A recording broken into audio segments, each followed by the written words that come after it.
আজ বুধবার 30শে বৈশাখ 2025 সালের 14ই মে, ধনুরাশি, ধনুলগ্ন, স্যাজিটেরিয়াস সাইন জাতক জাতিকাদের আজকের দিনটি কিন্তু এক প্রকার বেশ কাটতে চলেছে।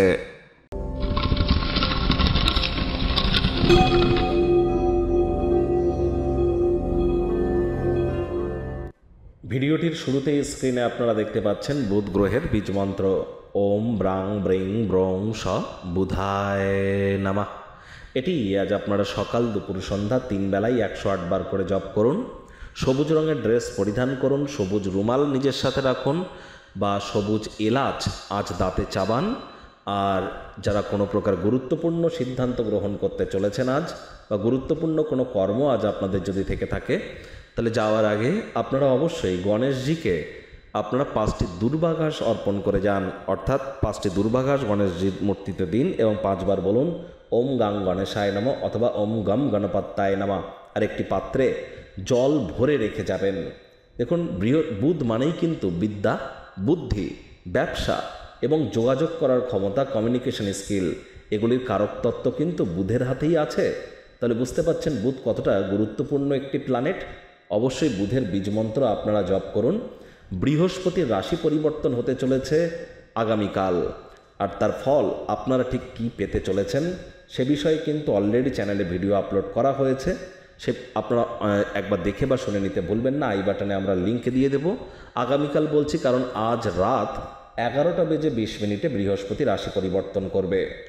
ভাগ্যমিটার আজ আপনাদের বলছে 8 আউট অফ 10 ভাগ্য আপনাদের অনুকূলেই থাকবে। তবে স্বাস্থ্য, কর্ম, পরিবার এই 3 ব্যাপারেই আপনাদেরকে একটু সাবধানতা অবলম্বন করেই চলতে হবে। কায়িক পরিশ্রমের কারণে শরীরে ক্লান্তি আপনারা অনুভব করতেই পারেন। ওজন বুঝে ভোজন গ্রহণ করুন। রাস্তাঘাটে সাবধানে গাড়ি ঘোড়া চালান।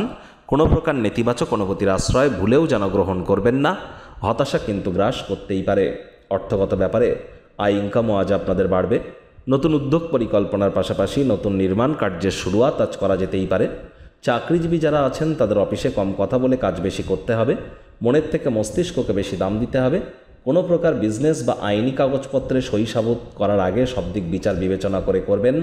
আজ শিক্ষার্থী বিদ্যার্থীরা যে কোনো প্রকার পরীক্ষা প্রতিযোগিতায় সফলতা অর্জন করবেন। উচ্চশিক্ষার জন্য যারা বিদেশ যাত্রার কথা ভাবছিলেন, ভাগ্যদেবীও আপনাদের পক্ষেই আছেন। সন্তান সন্ততি থেকে থাকলে তারাও তাদের কৃতিত্বের দ্বারা আপনাদেরকে গর্বিত করবে। পরিচিত মানুষজনদের মাধ্যমে অর্থ উপার্জনের নতুন উৎস আপনারা তৈরি করতে সক্ষম হবেন।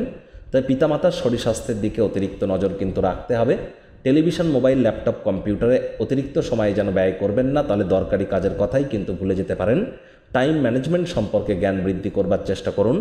প্রেমিক প্রেমিকা, স্বামী স্ত্রী রোম্যান্সের প্রভূত পরিমাণে সুযোগ তো আজ আপনারা পাবেন। তৎসত্ত্বেও না ভাব ভালোবাসা, রোম্যান্স, না তর্ক বিতর্ক, অশান্তি, কোনোটাতেই বাড়াবাড়ি যেন করবেন না। অন্যান্য দিনের ন্যায় আজকের দিনটিকে সাধারণ হিসাবে ট্রিট করবার আপ্রাণ প্রচেষ্টা করুন। শত্রুপক্ষ, বিরোধী পক্ষ একটু হলেও শক্তিশালী থাকছে। পরিবার পরিজনদের উপরে জোর করে নিজের মতামতকে জাহির করলেই ক্ষতি। ছোটোখাটো ব্যাপারে অন্যের বিষয়ে ভুল ত্রুটি ধরার স্বভাব থাকলে ত্যাগ করুন, তা না হলে সম্পর্কের অবনতি কিন্তু হতেই পারে। আজ অবসরকালীন সময়ে মন্দির, মসজিদ, গুরুদ্বারা ভ্রমণ করুন। আধ্যাত্মিক কর্তাকর্ত্রীদের সংস্পর্শে যান অথবা দুপুরবেলা কোনো গাছের ছায়াতে বসে একটু সময় কাটান। মানসিক প্রফুল্লতা অর্জন করবেন, নিজেকেও অনেক কাছ থেকে চিনতে পারবেন।